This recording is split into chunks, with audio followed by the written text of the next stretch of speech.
और मनुष्य को संत बहुत ऊंचाई तक ले जाते हैं, बहुत ऊंचाई।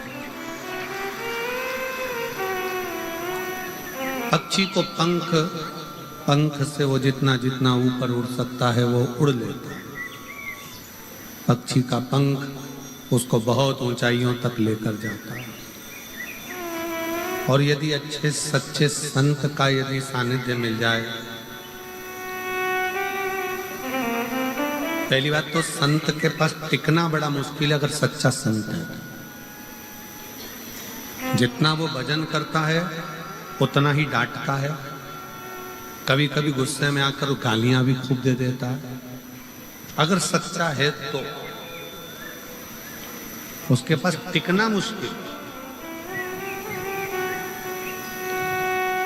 भजन भी खूब करेगा, अपना काम भी खुद करेगा, और अगर तुमने जरा सा भी गड़बड़ करा तो इतनी गालियां सुना देगा, इतना अपशब्द कह देगा, इतने ताने दे देगा, इतना इतना बोल देगा कि आपका दिल फट जाएगा कि आज के बाद तो मैं गुरुजी तुम्हारे पास आऊंगा ही नहीं। क्योंकि गुरुजी ये चाहते हैं कि तुम मेरे पास मत आओ।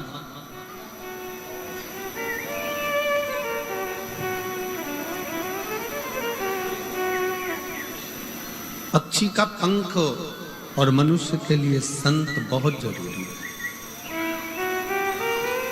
यदि पक्षी का पंख नहीं है तो बहुत ऊंचाई तक वो जा नहीं पाएगा, घुट घुट कर भीतर ही मर जाएगा, प्राण छूट जाएगा।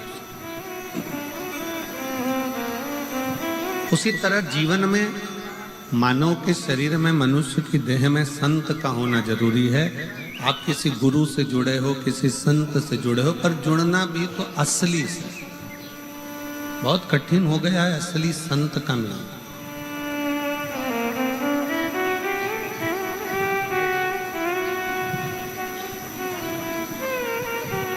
अभी हम सतुआ बाबा जी की कुटिया में, सतुआ बाबा जी के शिविर में कथा कर रहे थे गोविंद जी। तो वहाँ एक छत्तीसगढ़ के गोयल परिवार मिलने के लिए आए, और गोयल परिवार मिलने के लिए आए और वो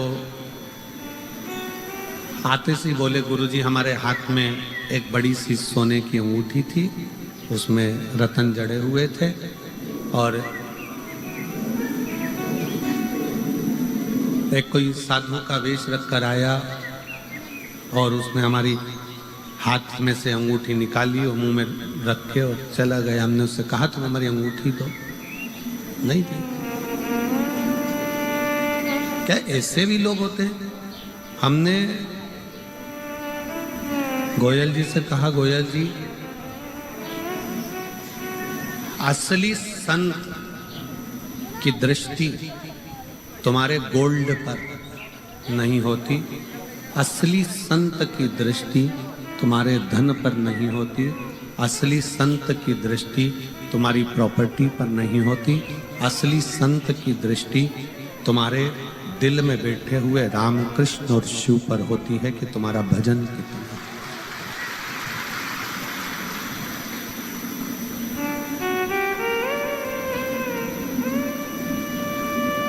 असली संत का एक नियम है समय पर विश्राम करना, समय पर जागना, जागकर अपने भजन में डूबे रहना।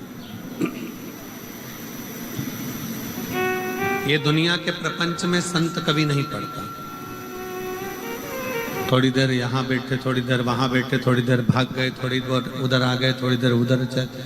संत का स्वभाव ये नहीं होता। संत अपना डेरा बनाकर जो बैठता है, जपता है। और ये कहाँ से मिलता है? तो कहा ये शबरी अम्बा का चरित्र देखिए। मातंग बाबा से शबरी जी ने पूछा, क्या मुझे भगवान को पाने के लिए कहाँ जाना पड़ेगा? अगर मुझे भगवान को पाना है तो मैं कहाँ जाऊं? भगवान को पाने के लिए मुझे कहाँ जाना पड़ेगा? तो मातंग बाबा ने कहा, तुम्हें कहीं नहीं जाना है। एक जगह पर बैठकर जब तुम अपनी तप साधना में डूबे रहोगी, एक जगह पर बैठकर जो तुम भगवान की भक्ति करती रहोगी, एक जगह से ये प्राप्त होता है कि भूमि कैसी, जैसे भी माननीय गोपाल जी ने कहा, कांडा जी ने, कि ऐसी भूमि सिरसा की है जहां भूमि दान मांगने के लिए आए हुए तो भी रुक गए। ये कोई साधारण आप जहाँ बैठकर तप कर रहे हो, ये तारा बाबा की कुटिया में बैठकर शिव महापुराण की कथा सुन रहे हो। जितने लोग अंदर के पंडाल में बैठे हैं, 1 2 3 4 पंडालों में भरे पड़े हैं, पीछे के पंडाल में भरे पड़े हैं, इससे ज्यादा बाहर के 4 पंडाल में लोग भरे पड़े हुए हैं। ये आप जहाँ बैठकर कथा का तत्व ग्रहण कर रहे हो, जिस जगह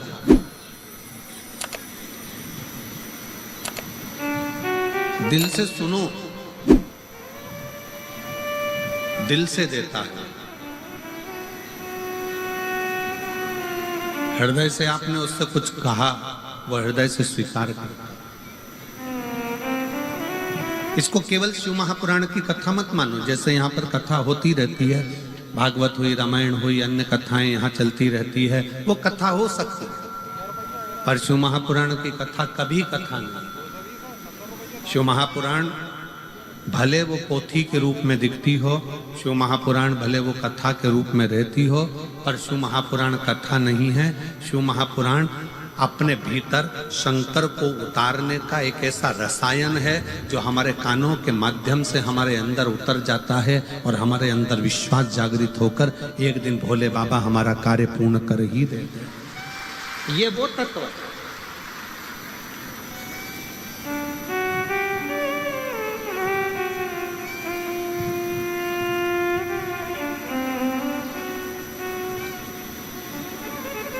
इसीलिए वो कहते हैं ना, पी लेना हरि नाम का प्याला, सारे रोग मिट जाएंगे।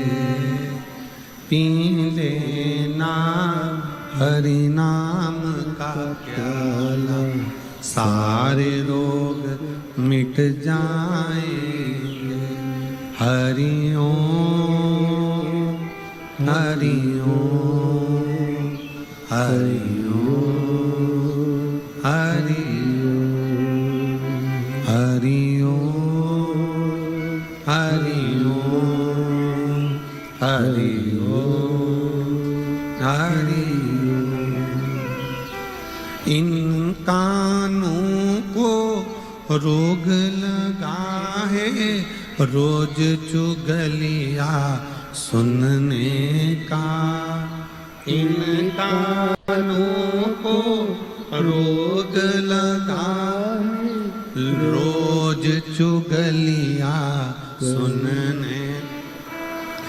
इन कानों से शिव नाम सुन लो, सारे रोग मिट जाएंगे।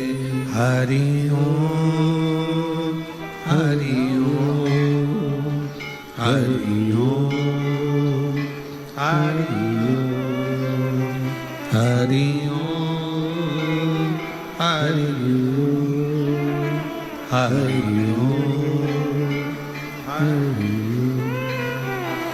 ये श्रवण जो दिया है भगवान ने, जो ये कान दिए हैं, इसमें एक रसायन शिव नाम का डाला। यहाँ पर कई मेरी जीजियाँ ऐसी बैठी हैं, कई मेरे जीजा बैठे हैं, कई मेरी बेटियाँ बेटा मेरी माताएं ऐसी बैठी हैं। उनको अगर एक दिन वो शिव महापुराण की कथा नहीं सुनती है ना, तो उनका भोजन नहीं पचता। उनको बेचैनी आने लगती है कि हमने कथा नहीं सुनी। प्रतिदिन सुनती, भले 5 मिनट सुनेगी, 10 मिनट सुनेगी, टीवी चालू कर कर छोड़ देगी, अपने काम में लगी रहेगी, बर्तन घिसती रहेगी, कपड़ा धोती रहेगी, रोटी बनाती रहेगी और कथा चलती रहेगी। काम करते रहो, नाम जपते रहो, श्री शिवाय नमस्तुभ्यम बोलते रहो, वो लगी है अपनी बात।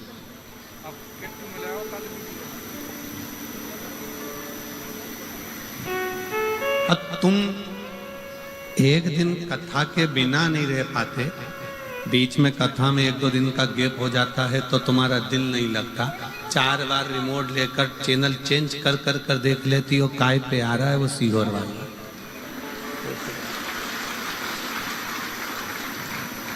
और फिर वो जीजी चिल्लाई थी ना, आवाज बढ़ा दे रे,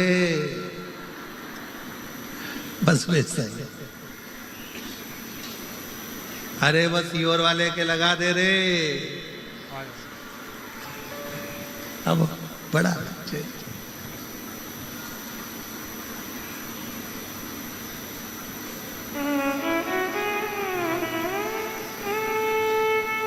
कितनी अच्छी भाषा। हरियाणा की पिछली बार हम गोविंद जी के साथ गाड़ी में बैठ के गोविंद जी बोले कि गुरुजी बहुत सारे पंडाल भरे पड़े, तो चलो हम चले। अब हम चले तो रास्ते में हमारी जीजियों ने और जीजाओं ने घेर लिया।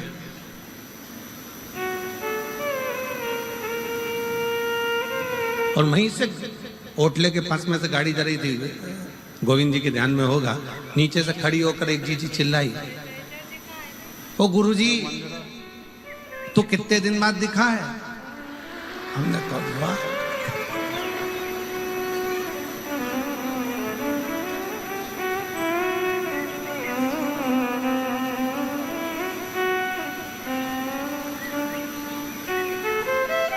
आप बहुत दूर हो जाता है, तू पास हो जाता है, नजदीक।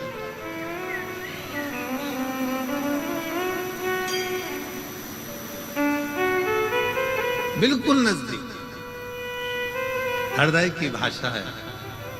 मैं बहुत बहुत मेरी जीजी जीजाओं को प्रणाम करता हूँ, नमन करता हूँ। साधुता है, प्रणाम, नमन है आपका।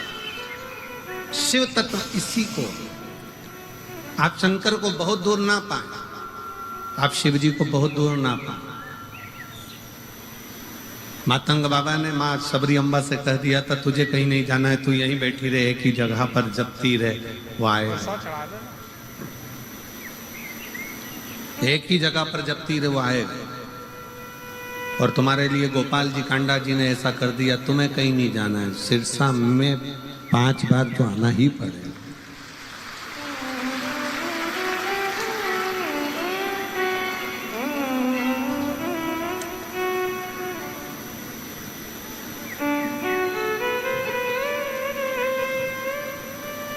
कैसे भी आप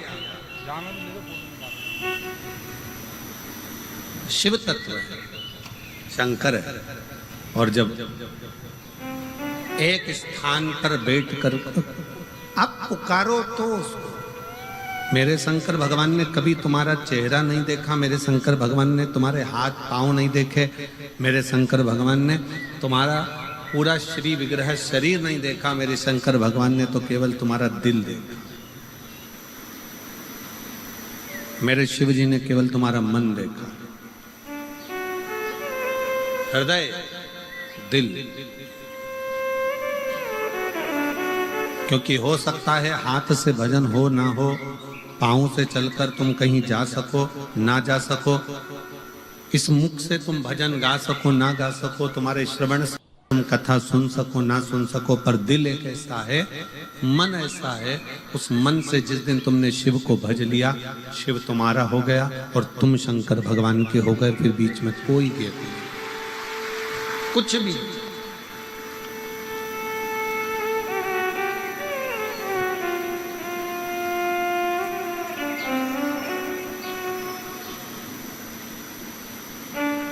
पक्षी के लिए पंख, मनुष्य के लिए सन, दोनों जरूरी। बहुत उपाय, ऊपर की ओर उड़ना है ना तुमको, बहुत ऊंचाई की ओर जाना है, किसी असली संत के पास जाओ। असली का मिलना मुश्किल है। पहले तो असली, आज के जमाने में असली घी नहीं मिलता, तो असली संत ढूंढना कितना कठिन काम। 25 बार घी को हाथ में मल मल के देखना पड़ता है।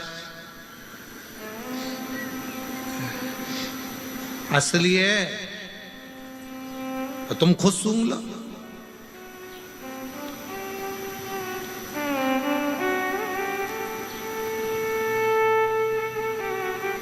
असली बहुत कठिन है कि असली घी मिल जाए। नकली के युग में हम पहले भी एक कथा कहे, एक पढ़ा लिखा लड़का, उसको नौकरी नहीं मिल रही थी, उसने खूब अच्छी पढ़ाई कर ली, गांव में सर्कस आ गया, सर्कस वाले से कहा कि मुझे नौकरी दे दो, सर्कस वाले ने कहा 12,000 रुपये महीना मिलेगा, नौकरी कर लो, पर तुम्हें बंदर के कपड़े पहनना है, पिंजरे में जाना है, शेर के मुंह में हाथ देना है। उसने मन में सोचा 15,000 रुपए में शेर के मुंह में हाथ दूंगा, मरीज जाऊंगा। फिर वो 15,000 का मतलब क्या? बस नौकरी तो यही है। उसने फिर भी सोचा, घर के लोग कहते हैं निकम्मा बैठा है, निकम्मा बैठा है, तो नौकरी कर ली। 15,000 रुपये महीने में उसने नौकरी करी। सर्कस चालू हुआ, लोग बैठ गए, पिंजरा आया, पिंजरे के अंदर इस बंदर की खाल पिनाकर इसको छोड़ दिया 15,000 रुपये वाले को, और फिर पिंजरा बंद कर दिया। इतनी देर में सामने से उस पिंजरे के अंदर शेर को छोड़ा गया, जो दहाड़ता दहाड़ता अंदर आया।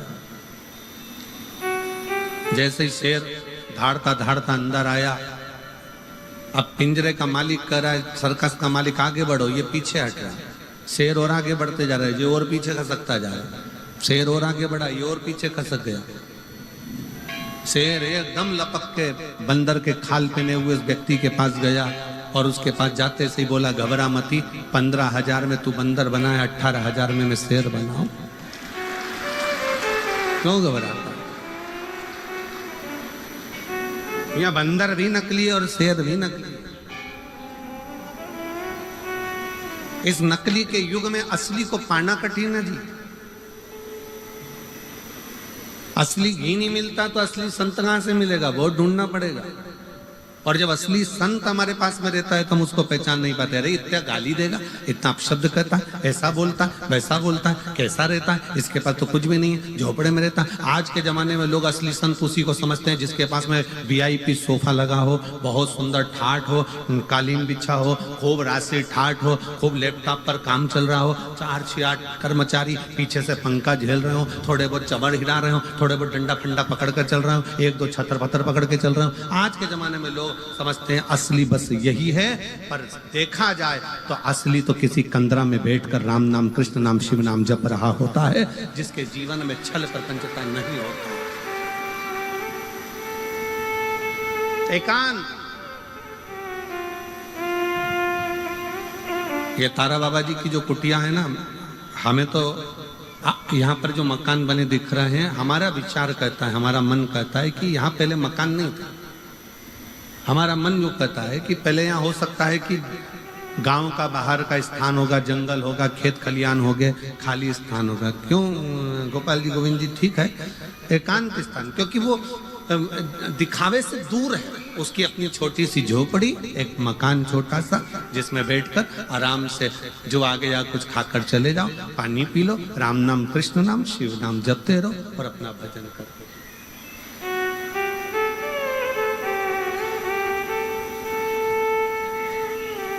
ठीक है, ठीक है। शिव नाम जपते रहो, भगवत भजन करते रहो, स्मरण करते रहो, नाम जाप करते रहो। आप एकांत में बैठो, भजन करो, कीर्तन करो, मंत्र जाप करो, नाम जाप करो, स्मरण करो, उसमें आनंद है।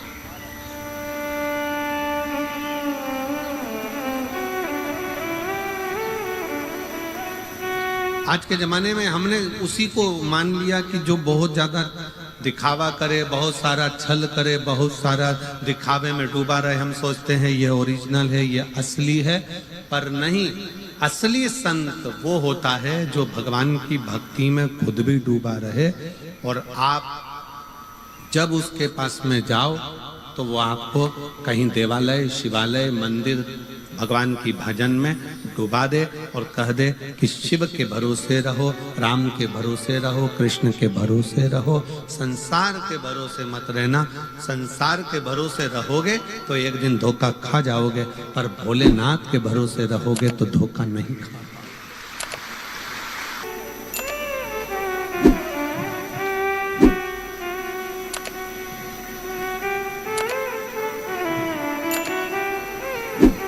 कितनी माताएं कल अपने अपने बच्चों को लेकर आई थी, ढेर लगा हुआ था।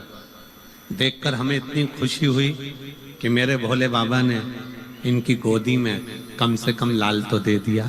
यही मेरे बाबा से विनती है। हम फिर कहेंगे, हम अपना कमरा जब छोड़ कर आते हैं बाबा से प्रार्थना कर कर, हमारा जो छोटा शिवलिंग है, सालिग्राम बाबा हैं, लड्डू गोपाल जी हैं, और हमारी जो पाठ पूजन है उसको हम भजन कर कर जब वहां से आते हैं तो बाबा से एक ही बात कहते हैं, बाबा इतनी कृपा करना किसी पुरुष की जेब खाली ना रहे और किसी स्त्री की गोद खाली ना रहे। ये बड़ा, जिस माँ की गोद, जिस स्त्री की गोद खाली रहती है ना, उसे बहुत सुनना पड़ता है। दो लड़कियां हैं, लड़का नहीं है, छोरा नहीं है, 8 साल हो गए, एक बच्चा नहीं है। ऐसे ऐसे शब्द ताने दिए जाते हैं, ये तो बांझ हो गई, ये तो ऐसा हो गया, ये तो वैसा हो गया। 18 साल हो गए, 20 साल हो गए, 15 साल हो गए। बड़ा जेब में पैसा नहीं रहता तो लोग गिनते नहीं है, इनके पास तो क्या है, चल जाओ उधर बैठो, चलो धन नहीं, जेब में माल। बहुत सुनना पड़ता। और हमारा कुबेरेश्वर बाबा से, तारकेश्वर बाबा से यही निवेदन है कि बाबा जो तेरे दरवाजे पर आए सबकी गोद भर देना और सबकी जेब भर देना, कोई खाली ना जाए, कोई खाली। संत क्या करता है? संत अपने पास से निकालकर तुम्हें नोट की गड्डी कभी नहीं देगा। संत अपने पास से निकालकर नोट की गड्डी कभी नहीं देगा, बल्कि तुम्हारी गड्डी को संत और ले लेगा। पर अपने पास की गड्डी नोट की निकालकर संत नहीं देगा।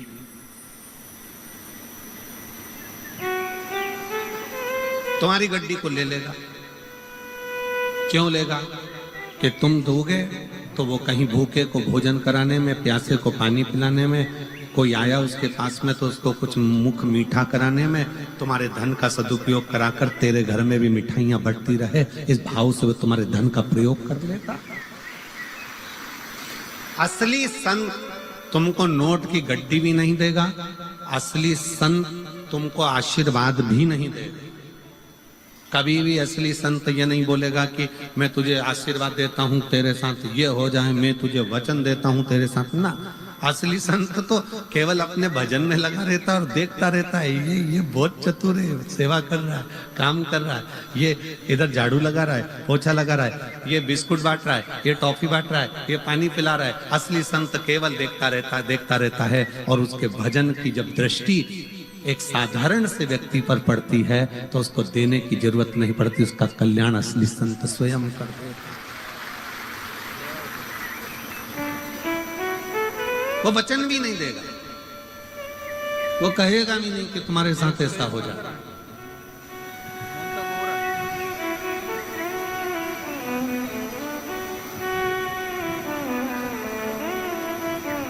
अरे देख लिया संसार हमने, देख लिया सब मतलब के यार हमने, देख लिया झूठे नाते, झूठे रिश्ते, झूठे नाते, झूठे रिश्ते, और झूठा है संसार हमने देख लिया, सब मतलब के यार हमने